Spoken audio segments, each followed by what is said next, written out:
शिशुवाटिकेत साजरा करतो। आमचे सगळे बालगोपाळ, आमच्या टीचर्स, आमच्या सेविका हे सगळे आपापल्या परीची सेवा करून आणि आम्ही खूप छान आनंदाने हा कार्यक्रम इथे साजरा करतो।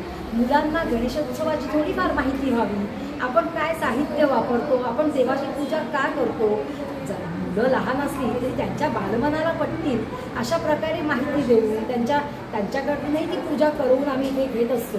मूर्ती आणल्यानंतरचा मुलांचा जो उत्साह आणि जो जल्लोष असतो तो अगदी खूप छान बघण्यासारखा असतो। तर अशा प्रकारे मुलं इथे आजच्या दिवशी महाप्रसादाचा आनंद घेऊन इथे गणेशाचं आम्ही इथे पूजन खूप मोठ्या उत्साहाने साजरं करून मुलं मग सुट्टीसाठी जातात। एका दिवसाचे ना? हो, हे आता कसं आहे, एक दिवस असं नाही, ही मूर्ती आम्ही मुलांसाठी इथे आणलेली असते, जी आमच्याकडेच राहते।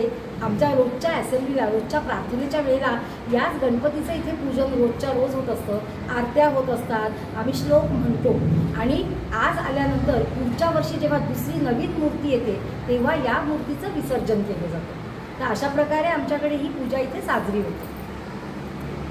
आम्ही पालक शांतदुर्ग शिशुवाटिकेन आमची भुरगीं हांगा शिकता आणि आज गणेश चतुर्थी सेलिब्रेशन केला तेंच्यांनी टिचरींनी आमकां आपयला आणि भुरग्यांक अशें की सगळे हांगा ज्ञान अशें तेंचे कितें आमचे हिंदूचे कितें हें आसा पळय सण आहा ते हांगा साजरे करतात आणि अशें दिसता की हांगा आमी स्कुलाक अशें येवन की आमच्या भुरग्यांक हांगा बरे अशें एक नॉलेज गावता, बरे संस्कार गावता तांकां सगळ्या सणांची म्हायती गावता, सगळें तेंचें शिक्षण बरें गावता असो आनी तांकां चतुर्थी म्हणजे कितें हें खबर नासता न्हू, तांकां हांगा सगळें दाखयता।